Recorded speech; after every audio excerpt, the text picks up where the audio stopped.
মানে যারা খুব আনন্দে আছে, তার যারা খুব উৎফুল্ল আছে তারা হচ্ছে শয়তান লোক, আর যারা খুব দুঃখী তারা খুব ভালো লোক আর কি। এরকম একটা আমাদের ছোটোবেলা থেকে এমন একটা স্ক্রিন ইমেজ বানানো হয়েছে। বউ এমন একটা ভয়ঙ্কর জিনিস আর কি, সেই জিনিসটা যে রূপেই আসুক না কেন মানুষ চিনে যায় তাকে আর কি। মানে বউকে ভোলাটা খুব কঠিন কাজ। সিরিয়ালের শুরুর দিকে যখন বাইট দিতাম তখন বাইটে প্রশংসাই প্রশংসা প্রশংসাই প্রশংসা প্রশংসা, আর এখনের বাইট আপনারা নিশ্চয়ই ফলো করছেন, কোনো একটা প্রশংসা দেখলেন? রোম্যান্সের তো বিভিন্ন ধাপ থাকে। প্রথম যখন রোম্যান্স হয় সেটাকে আমরা বলি গঙ্গার গঙ্গোত্রী, মানে যেই সময় ফেনা মানে চারিদিকে উথাল পাথাল করে জল নামছে, তখন আর কি মানে হয় না উৎসাহের বাঁধ ভেঙে যায়। তারপর যখন রোম্যান্সটা একটু গভীর হয় তখন সেটা হচ্ছে কাইন্ড অফ যমুনা বা কাইন্ড অফ মানে বেনারসের সামনের গঙ্গা আর কি, মানে ওরকম।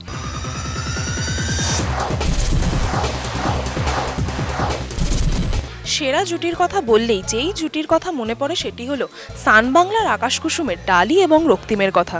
কিন্তু এখানে আমরা মানে ডালিকে চিনতে পাচ্ছি না, ঠিক কি বলবে রক্তিম? না, কিন্তু ডালিকে সব রূপে রক্তিম চিনতে পারে, এবং সেটাই হচ্ছে রক্তিমের কি বলবো মানে রোম্যান্স কিং চাই জন্য। কারণ বউ যে রূপেই আসুক না কেন, বউ এমন একটা ভয়ঙ্কর জিনিস আর কি, সেই জিনিসটা যে রূপেই আসুক না কেন মানুষ চিনে যায় তাকে আর কি। মানে বউকে ভোলাটা খুব কঠিন কাজ, এবং বউ যতই দাঁত ফোকলা হোক আর যতই গায়ের রং চেঞ্জ করুক, বউই হয়। তো বউকে দেখে আর কি, মানে এখন এটা অন্য কথা যে রোম্যান্টিক্যালি চিনতে পেরেছে না আতকে গিয়ে চিনতে পেরেছে, কারণ আগে একটা সিন গেছে যেখানে আমি ওকে একটা শাড়ি দিয়ে বলছি যে এই রূপে সারা রাত কাটানো যাবে না, তাই জন্য তুমি জামা চেঞ্জ করে এসো। তো সেই জায়গা থেকে দাঁড়িয়ে ইয়েস, মানে রক্তিমের চোখে ধোকা দেওয়া যায়নি। বলবে ডালি যা বললো, আমি তো বলেই দিয়েছি রক্তিমবাবুকে যে ডালি যে কোনো রূপেই সুন্দর, সেটা কালা হোক, দাঁত ফোকলা হোক, বা অরিজিনাল ফর্সা ডালি হোক, ডালি সব লোকেই সুন্দর। কনফিডেন্স, বেকার কনফিডেন্স আর কি। আচ্ছা ঠিক আছে, বউদের এরকমই হয়, বউর একটা সাংঘাতিক কনফিডেন্স। আমি বলেছি না তুমি ক্যামেরার সামনে এমন কিচ্ছু বলবে না। আচ্ছা, কিন্তু মানে আমি মানে কনফিডেন্সটা আমি খুব প্রশংসা করছি তোমার, মানে এই যে সব রূপে আমি সুন্দর, এই যে এটা। আপনারা কি এটা নোটিস করেছেন যে সিরিয়ালের শুরুর দিকে যখন বাইট দিতাম তখন বাইটে প্রশংসাই প্রশংসা প্রশংসাই প্রশংসা প্রশংসা, আর এখনের বাইট আপনারা নিশ্চয়ই ফলো করছেন, কোনো একটা প্রশংসা দেখলেন? প্রশংসা করছি তো, খুব সিরিয়াস মেয়ে। এইগুলো বহুত পাতি, এগুলো অনেক আগে হয়ে গেছে রক্তিম বাবু, নতুন কিছু চাই। আমার তো সেটা খুব অবাক লাগে যে মানুষ যে পুরো সিন কি করে মুখস্থ করে ফেলে, যেগুলো আমার অবাক লাগে সেগুলোই তো আমি মানে ফ্র্যাঙ্কলি বলছি, মানে জাস্ট ফর দ্য ইন্টারভিউ সেক আর কি, মানে ক্যামেরার সামনে ভালো মিষ্টি কথা বলার জন্য বলছি না। আমি তো বিশ্বাসই করতে পারি না একটা মানুষ কি করে 10 পাতা সিন বা 7 পাতা সিন মুখস্থ করে ফেলে। হ্যাঁ, মানে হয়তো 10 পাতা একসাথে যাবে না, তাতেও 10 পাতার মুখস্থ।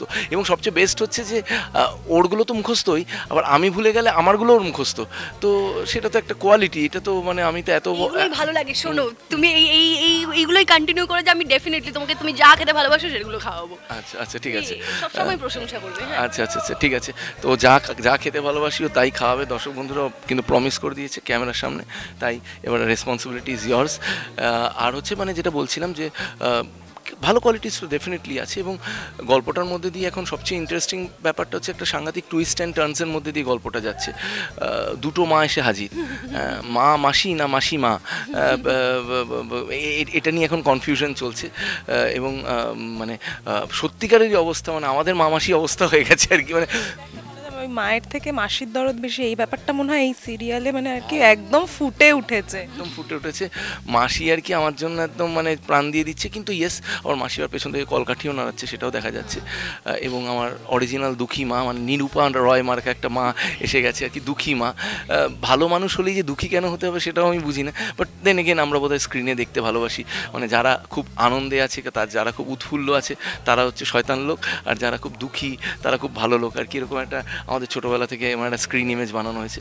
কিন্তু রক্তিম ডালির সম্পর্ক কিন্তু কখনোই দুঃখী নয়, তারা সবসময় হই হুল্লোড় করে চলেছে, বিভিন্ন হিন্দি গানে মাঝে মধ্যেই বেডরুমে নেচে দেয়।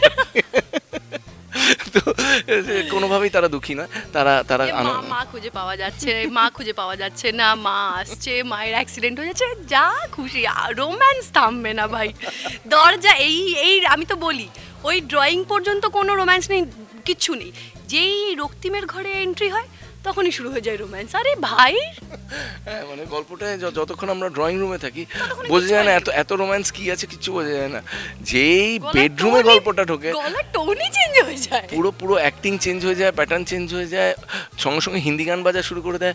তো মানে আমার মনে হয় this is a masala serial, যেখানে মানুষ চুটিয়ে কমেডি দেখতে পাচ্ছে, চুটিয়ে রোম্যান্স দেখতে পাচ্ছে, চুটিয়ে রহস্য দেখতে পাচ্ছে। বাঙালি যেটা খুব ভালোবাসে রহস্য জিনিসটা, রহস্য দেখতে পাচ্ছে। তো ইটস আ প্যাকেজ, মানে একটা টোটাল প্যাকেজ, যার জন্য সেটা রিফ্লেকশনটা আমরা এই এত মাস ধরে, ধরুন প্রায় 6-7 মাস হয়ে গেল সিরিয়ালটা চলছে, তো সিরিয়ালের টিআরপিতে আমরা দেখতে পাচ্ছি সেটা, এবং দর্শকেরাও ভীষণ ভালোবাসা দিয়েছে।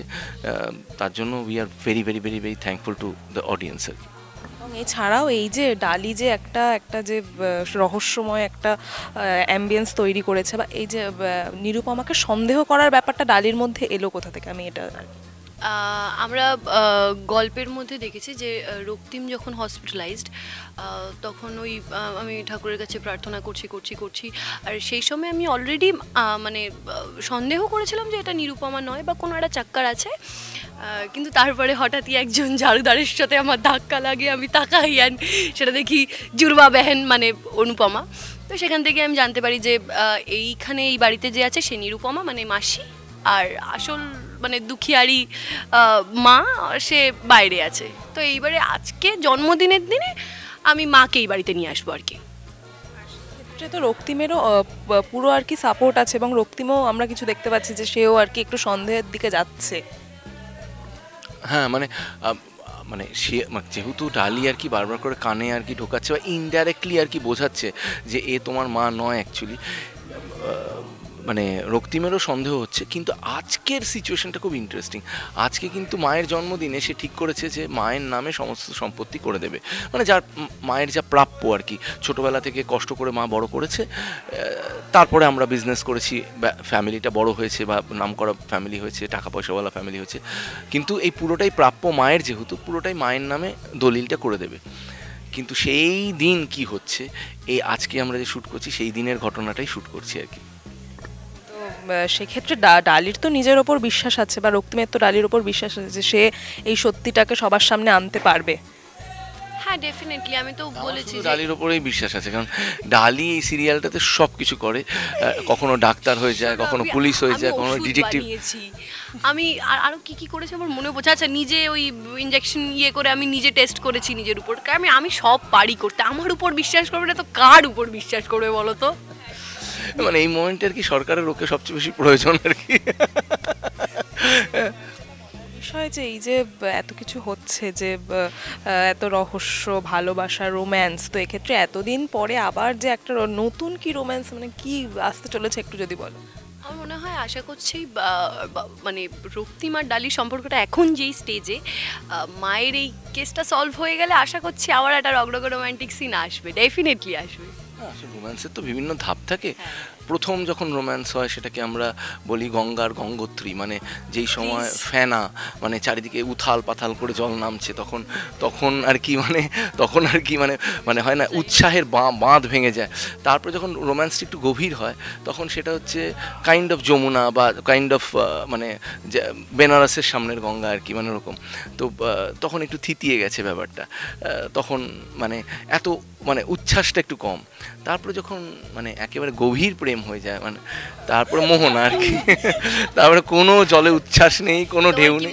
রক্তিম ডালি এখন কোন স্টেজে? ও এখন মানে ওই মাঝখানে আছে আর কি, মানে গঙ্গোত্রী আর গঙ্গা মানে বেনারসের মাঝখানে আছে।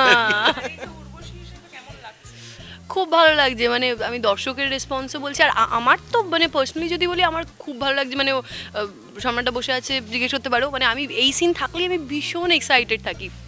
যদিও বা প্রথম দিকে একটুখানি প্রবলেম হচ্ছিল, অ্যাকসেন্টটা আনাটা একটু টাফ হয়ে যাচ্ছিলো, আর আমি হিন্দিতেও এমন ফ্লুয়েন্ট নই যে ফাটফাট করে দেবে আর করে। তো কী করতাম প্রথম দিকে, যে ওই মানে বাংলাটা হিন্দিতে ট্রান্সলেট করে তারপর ওইটাকে আবার মানে তামিল টান দিয়ে তারপরে বলতাম সংলাপ। তো খুব কনসিয়াস হয়ে গেছিলাম প্রথম 3 দিনের দিন থেকে, আবার মানে হয়ে গেছে। আর ডেফিনেটলি দর্শকেরও খুব ভালো রেসপন্স, মানে আমি কমেন্টগুলো দেখি যে খুব ভালো লাগছে। তো এইটাই তো চাই আর কি। সে ভালোবাসায় সব কিছুতে মেতে থাকুক আকাশ কুসুম, এবং দর্শকদের জন্য কি বলবে যারা এত ভালোবাসা দিচ্ছে? মানে কিছু বলার নেই, স্পেশালি আমার তো আর চাওয়ার কোনো অধিকারই নেই, কারণ 2001 সালে আমার প্রথম 2002 সালে সরি 2002 সাল মানে আমি কাজটা শুরু করেছিলাম 2001 সালে।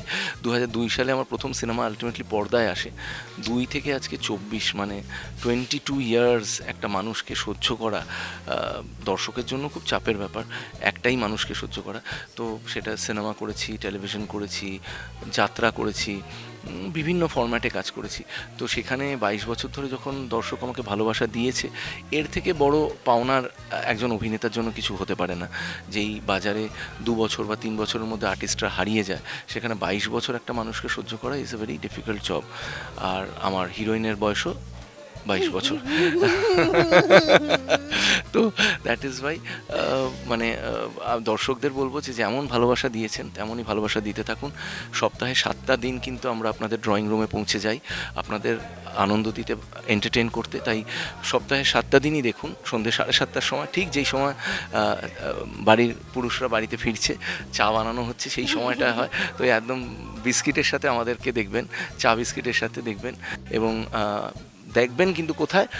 শুধুমাত্র সান বাংলায়, সোম থেকে রবি আকাশ কুসুম।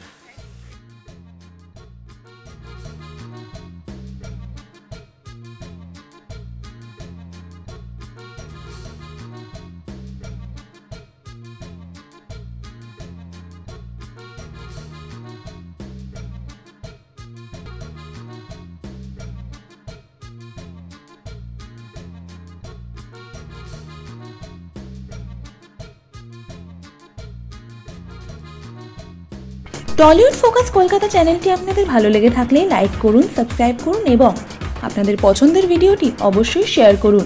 Tollywood focus Kolkata.